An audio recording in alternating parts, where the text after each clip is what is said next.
Hi friends, welcome to கேபிஸ் cooking vlog. ஊரெல்லாம் ஒரே மழையாக இருக்குது. இந்த மழை நேரத்தில் சட்டுன்னு 10 நிமிஷத்தில் ஈஸியாக ஒன் பாட் லஞ்ச் ரெசிபி எப்படி செய்கிறதுன்னு பார்க்கலாம்.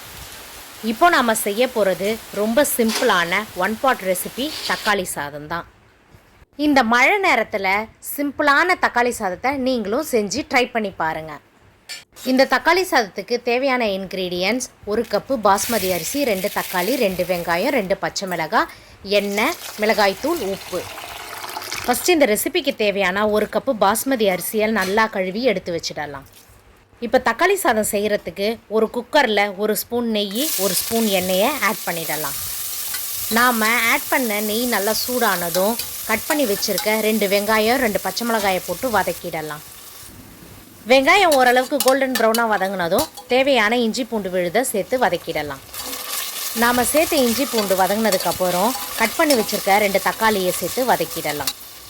நான் இந்த ரெசிப்பியில் 2 மீடியம் சைஸ் வெங்காயம், 2 மீடியம் சைஸ் தக்காளி எடுத்திருக்கேன். தக்காளி வதங்கும் போதே தேவையான உப்பையும் சேர்த்து நாம் வதக்கிடலாம்.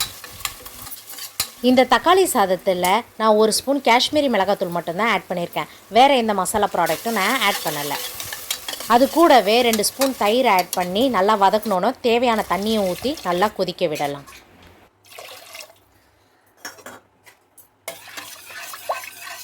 நாம் சேர்த்த தண்ணி நல்லா கொதி வந்ததும் வாஷ் பண்ணி வச்சுருக்க பாஸ்மதி அரிசியை சேர்த்து நல்லா மிக்ஸ் பண்ணிடலாம்.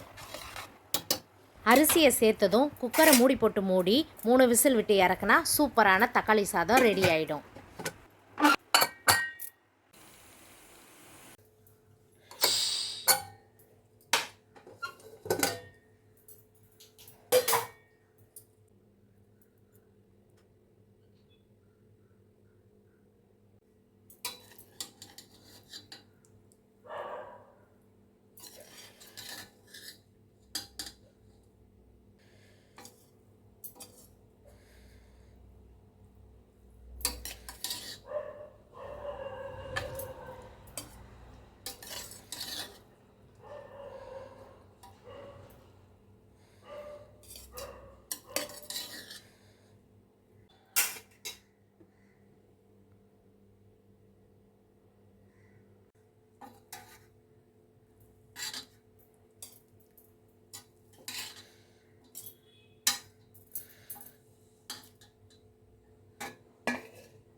இந்த ரெசிபி ரொம்ப ஈஸியாக இருக்கும். கட்டாயம் ஒரு முறை ட்ரை பண்ணி பாருங்கள். Thank you all. பாய்.